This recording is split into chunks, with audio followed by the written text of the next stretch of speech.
We are at module 7 of Public International Law that deals with the state jurisdiction. And we are discussing the different aspects of state jurisdiction, such as nationality, extradition, asylum, and the different kind of jurisdiction that we had discussed earlier. But these concepts are related to those kind of jurisdiction. See, nationality, the jurisdiction itself can be exercised against individual on the basis of his nationality. That's what nationality is an important topic.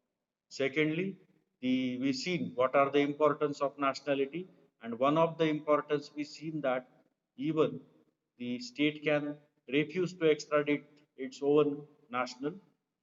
And the third that we are going to see is asylum, wherein it is the complete discretion of any particular state whether to grant or not to grant asylum to any particular individual in its territory.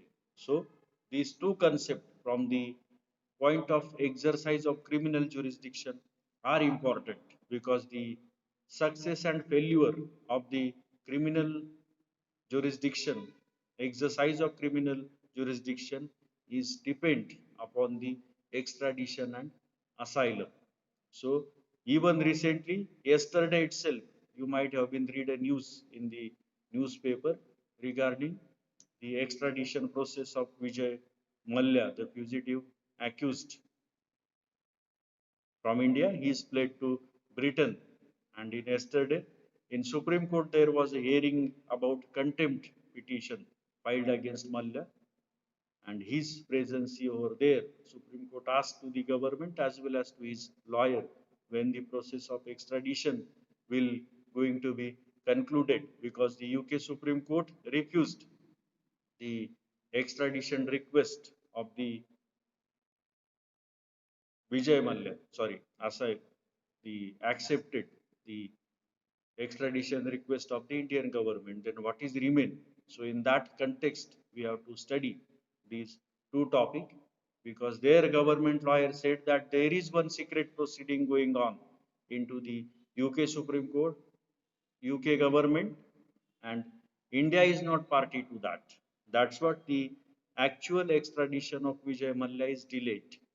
And what that secret proceeding is, the Supreme Court asked to the lawyer of Vijay Mallya to find out what those secret proceedings are going on and make the presence of accused sure in the next month. So you may read that news. So in this context, we have to study these two concepts. That is the concept of extradition and asylum. They are linked with each other because whenever extradition ends, asylum begins. This is the saying in international law. So, see, look, sorry, we will come to the concept of extradition. We have to study three topics under extradition. One is meaning and definition of extradition, what the concept is. Second one is types of offenders against whom the extradition process can be initiated or who are immune from that, and the process of extradition. Generally type of offender depend upon the type of offense, what kind of offense they had committed. Certain offenders were exempted from the process of extradition on the basis of nature of offense that they had committed. So, and the lastly, what is the process of extradition under international law and ultimately in Indian law. So, first we will see meaning and definition or importance, why extradition, etc. is. Yes. So, a person after committing a crime may flee to another state, and the state has territorial sovereignty, as already seen by us, and it may permit an alien to stay on its territory. So it is the discretion of particular state. कारण तुम्ही म्हणाल तो जरी पळाला तर ते राष्ट्र काय करतंय, मग ते राष्ट्र का म्हणत नाहीये त्याला तू इकडे कशाला आला काय झालं. तर तो त्या राष्ट्राचा प्रश्न आहे ते म्हणू शकतं that depends upon the cooperation between two nation म्हणूनच इंटरनॅशनल लॉ ते म्हणू शकतं पण म्हणायचंय की नाही हा त्यांचा विशेष अधिकार असेल कारण त्या राष्ट्राचं टेरिटोरियल सॉव्हर्निटी प्रिन्सिपल सांगतं की या राष्ट्रामध्ये कुणीही येऊ शकतं yes legally. So permit an alien to stay. Alien means foreign citizen. Alien to stay on its territory. Alien means foreigner. Alien need not be an enemy always. So as per the territorial sovereignty principle, a state may permit any alien to stay in their territory peacefully. Such criminal shall not be arrested or prosecuted by the state where he happens to be reside, since he has not committed any crime on the territory of that state because he didn't given any loss injury to that particular state, so he can stay there. Therefore, the first state where he is alleged to have committed the crime, suppose in case of Malla, we may take the example of India and UK. So here India, where he is alleged to have committed the crime, cannot arrest and prosecute him due to the territorial sovereignty of other state. And to make the criminal law effective, there must be physical confinement of that particular person. One cannot be punished online, even though other things can be done.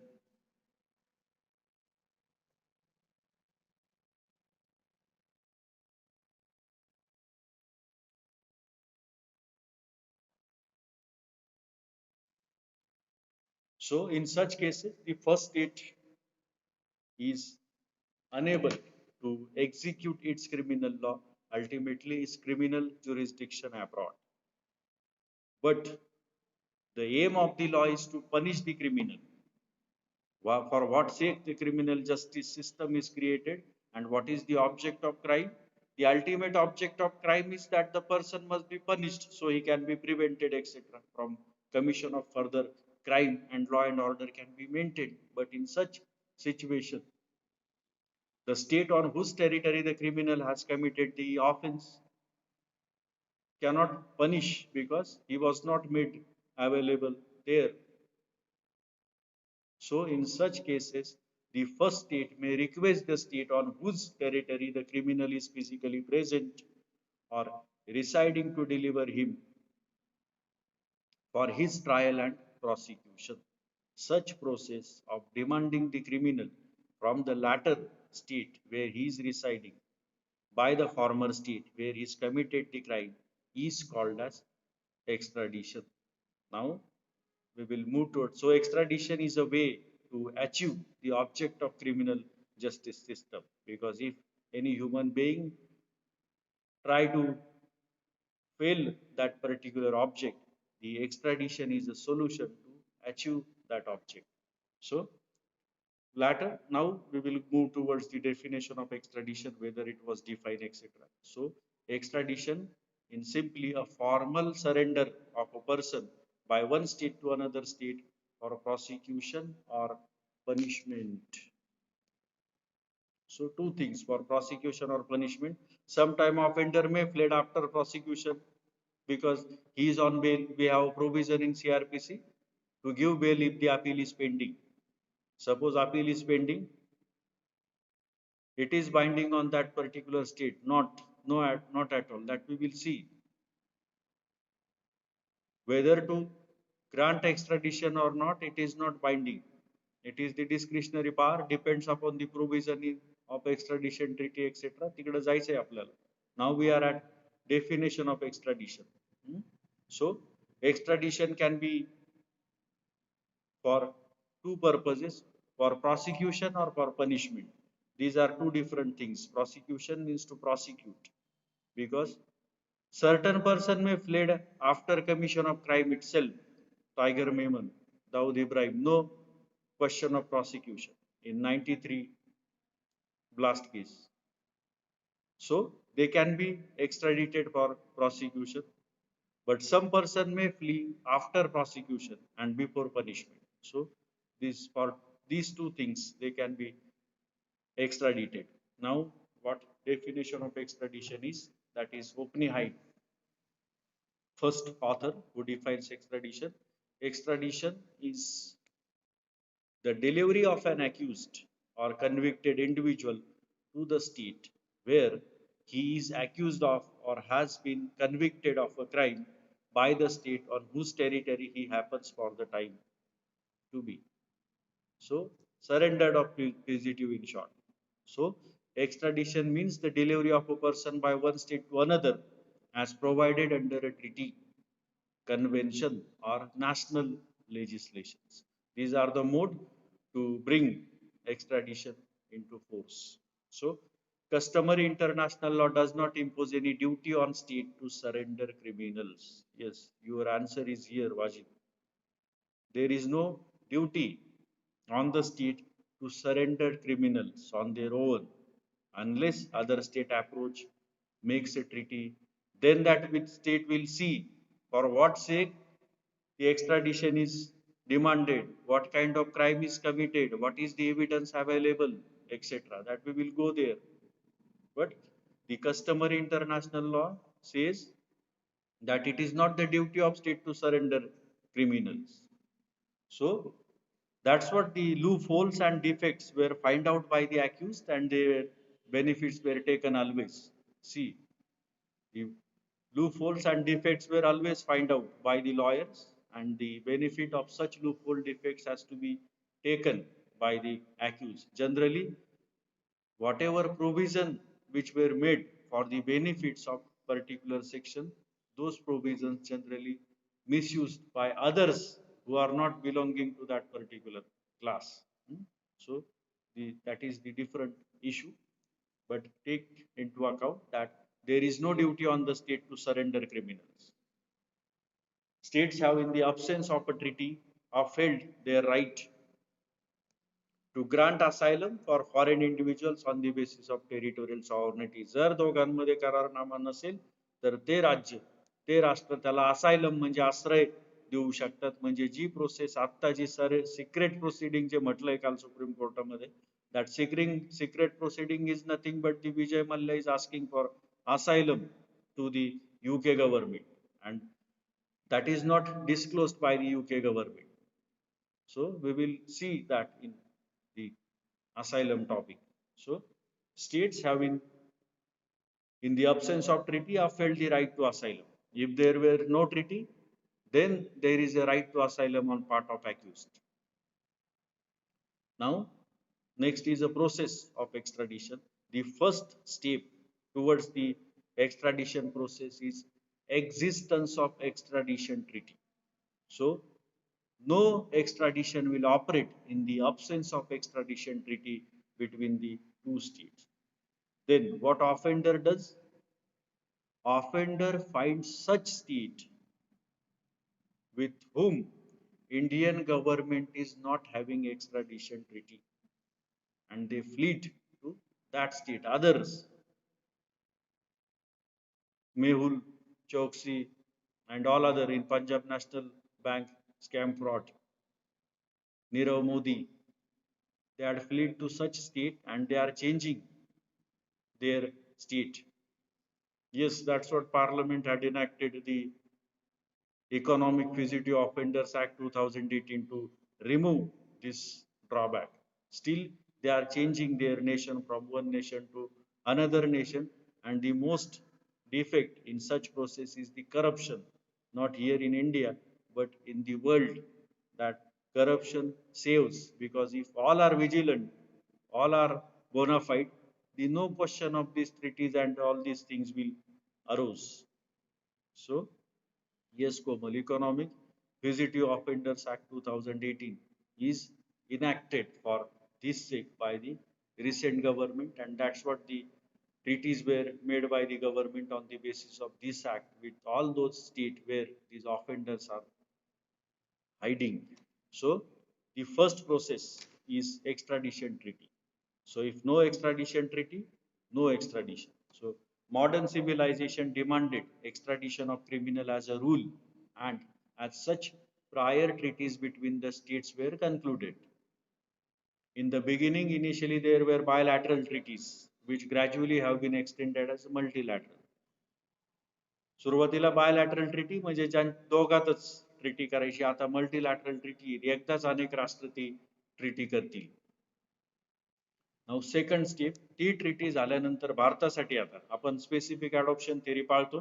Specific adoption थेरीनुसार एक्स्ट्रॅडिशन treaty जरी असली तरी ती स्थानिक law मध्ये अंमलात आणली पाहिजे, म्हणजे संसदेने त्याच्यासाठी कायदा केला पाहिजे, जसा हा केलाय आता कोमल सांगते economic Fugitive Offenders Act 2018. It is nothing but the law made to enforce the international agreement conventions. Yes. So second step is municipal legislation. This is an example here. So various states have enacted extradition laws which lay down the procedure and list of extraditable crimes. Belgium was the first country which enacted such legislation in 1833. The UK enacted Extradition Act 1870, which has been replaced by Extradition Act of 1989. Extradition Act 1903, which were followed during British era in India. And now we have the Extradition Act 1962 and several other legislations like Economic Fugitive Offenders Act 2018, through which the process of extradition can be initiated or crime, extraditable crimes can be listed, defined. So the Extradition Act 1962 is a second step towards the process of extradition. Now, grant of extradition and procedure are generally matters of national law. And therefore, there is no uniformity in such laws. All nations having different laws to this effect, because whether to grant extradition or not, in other words, whether to surrender particular person or not, it is the absolute discretion of that particular state. They are not under obligation. And national law differs over this. So again, it is political morality. See, even Britain can grant henceforth asylum to the British Malay, and there will be no outcome of all these process like Nadim. We will see in the asylum or in the cases relating to extradition, Nadim was granted asylum by the Britain. The prime accused in Gulshan Kumar murder case. He was tried to be extradited by Indian government, but it results into failure. Later, he given music to number of movies after his asylum in India. Nadim Shravan. Yes. So the law of extradition is a dual law. It is ostensibly a municipal law. Ostensibly म्हणजे प्रत्यक्षदर्शनी पाहत. वरवर. Ostensibly a municipal law, yet it is a part of international law also. कारण त्याचं practical application international lower depend असतं. आपण कितीही म्हटलो त्यांना एक्स्ट्रॅडिशन करायचे आणि हे करायचे, पण समोरून कोऑपरेट झाल्याशिवाय त्याचं काही फ्रुटफुल रिझल्ट येऊ शकत नाही. म्हणून is a dual law. So request for extradition is made through the diplomatic channel, and there should be an extraditable person as well as an extraditable crime. आता इथं तिसरी पुढची स्टेप येते की एक्स्ट्राडिशन साठी तो पर्सन एक्स्ट्राडिटेबल पाहिजे आणि ते क्राईम एक्स्ट्राडिटेबल पाहिजे. आता या दोन्ही गोष्टी लिंक्ड आहेत, त्याच्यामुळे याला एकत्रित आपण टाइप ऑफ ऑफेंडर्स म्हणतो. एक्स्ट्राडिटेबल पर्सन असणं हे या देशाला जाऊन त्या देशात सिद्ध करावं लागतं की हा व्यक्ती एक्स्ट्राडिटेबल आहे आणि हे क्राईम केलेले ते एक्स्ट्राडिटेबल ऑफेन्सेस आहेत म्हणून. So next stage is types of offenders. So there is no legal prohibition in extraditing a person for any crime. It is depend on the state to make a list of crime for which the offender can be extradited. So however, in general, extradition is made in respect of crime of a serious nature. It is evident from the common practice of the state to list such crime in bilateral extradition treaties as well as in the municipal law. जसं तो economic offenders act आहे, त्याच्यात काही crime टाकले जे एक्स्ट्राडिटेबल crime केले. Generally, the following crimes are not subject to extradition proceedings under customary rules of international law. crimes such as political crimes, military offenses, for example, desertion and religious offenses. Desertions to flee from armed forces, not desertion what you studied under personal law. Desertion to flee from military services and the religious offenses, offenses relating to promotion of religion. Like under this category, Indian government refused the extradition of Dalai Lama to Chinese government. So he is an fugitive offender for China that we will see in asylum. So that's what there is the strange relationship between India and China. Now, first we will see the political crimes. Of course, democratically, these things were done. It is not the insurgent or belligerent activities are to be protected through democratic mode. If somebody acted against the government and he was registered with the offenses, such offenses are political. Even no definition was there that these crimes are political crimes. So again, it is a vague concept. So there is no agreed definition of political crime under international law. The definition of such crime has been left to the national laws. The states now accept the rule that national criminals should not be, sorry, political criminals should not be extradited.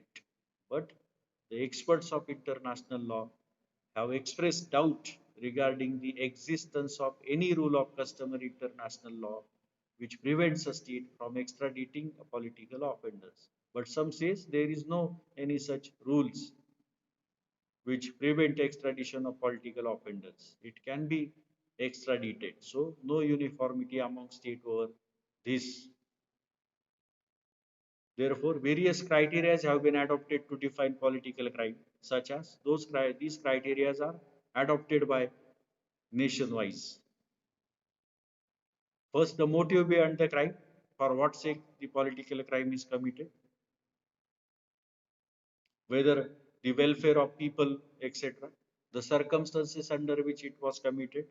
It would embrace specific offense such as treason or attempted treason. Treason means to sedition, activities against the government. The act should be directed against any political organization on the territory of requesting state.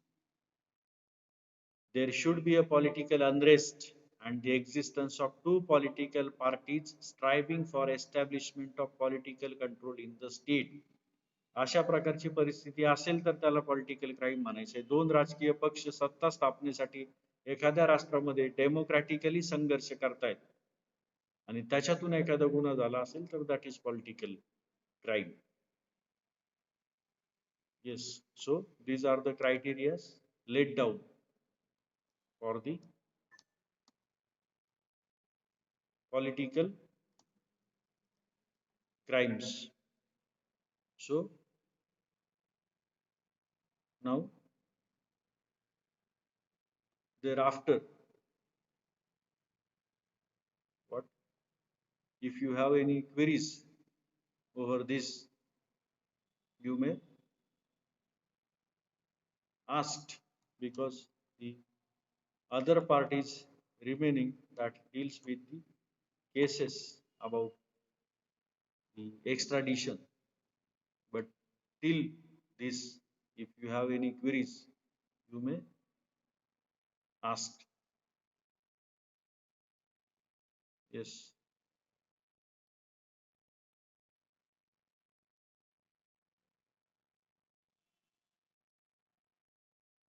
No query?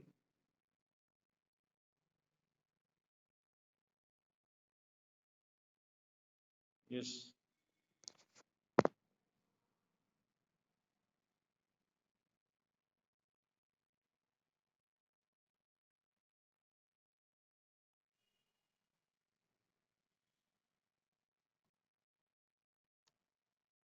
No treaties, no extradition. Yes, that is the rule of customary international law. If no treaty, no extradition will took place.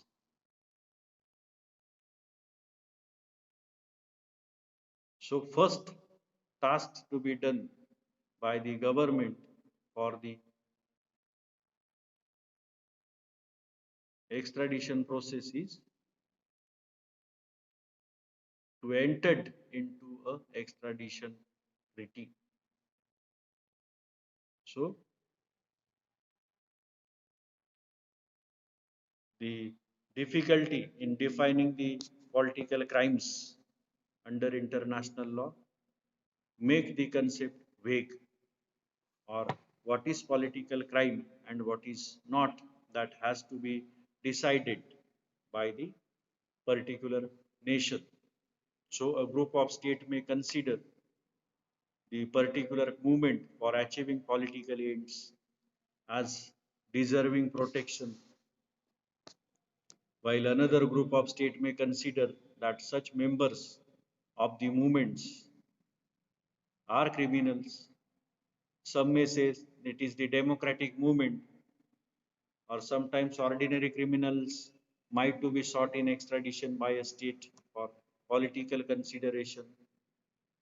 So it ultimately depends upon the mutual relationship between the demanding state and the extraditing state.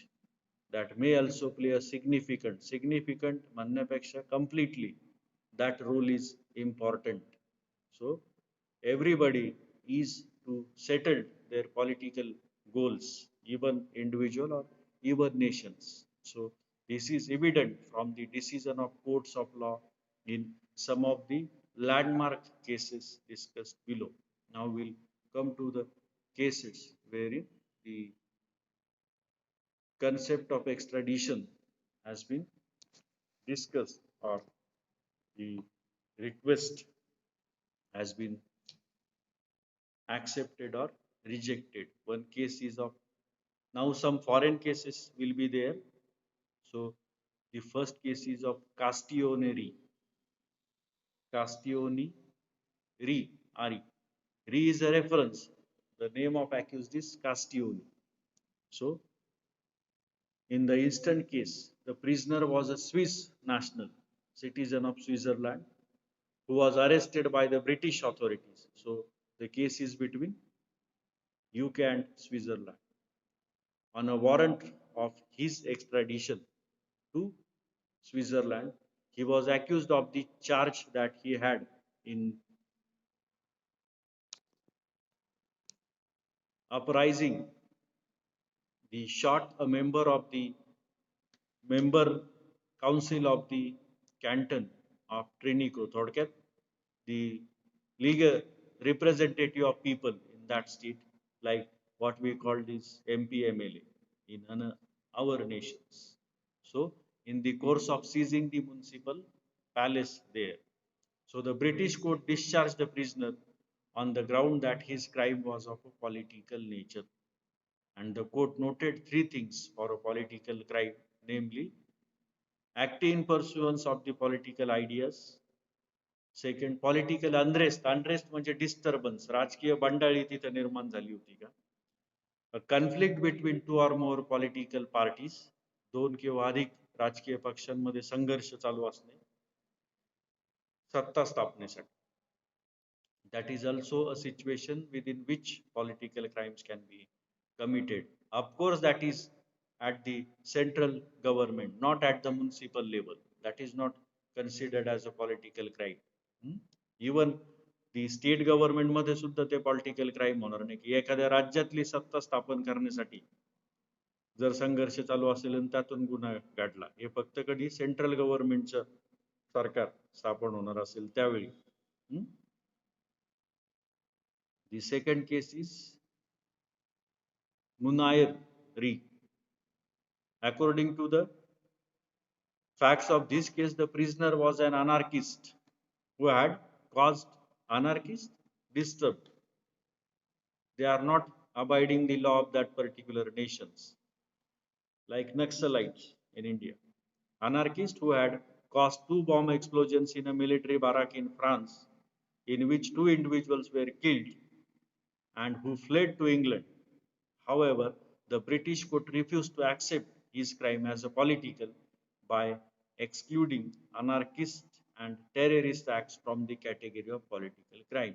So these activities will not covered within the definition of political crime. Then another case is of France versus Great Britain. The International Arbitral Awards case. It was also a case popularly called as Savarkar case, wherein the Savarkar, a freedom fighter from India, was being brought to India from Britain. He was brought to the Nashik for execution of the sentence awarded to him. During the meantime, while the British ship was anchored at a French port, Savarkar jumped from the ship and swam ashore in Marseilles harbor, Bandar, France मधलं. A French policeman arrested him. त्यावेळी French पोलिसांनी IPC मध्ये पण तुम्ही ही case पाहिली असेल. French police arrested him and handed him over to the British ship. आता फ्रेंच पोलिसांनी काय केलं, अरेस्ट करून ब्रिटिशांच्या ताब्यात दिलं. That was wrong. त्यांनी स्वतःकडे ठेवायला पाहिजे होतं, त्याच्यासाठी एक्स्ट्राडिशन ट्रीटी मागायला पाहिजे होती. कारण he was played in the territory of France, arrested by France. France government must not have to extradite him without extradition treaty to the Britishers. But what French policeman arrested him and handed him over to the British ship captain. The French authorities realized that there was no obligation on their part to return Savarkar. Why we are returning him? Later they realized and therefore asked for the return of Savarkar. And now then they asked the Britishers to give us. That was the case between France and Britishers. Yes. So the British ship captain refused to return Savarkar, giving rise to dispute between the two countries. Here,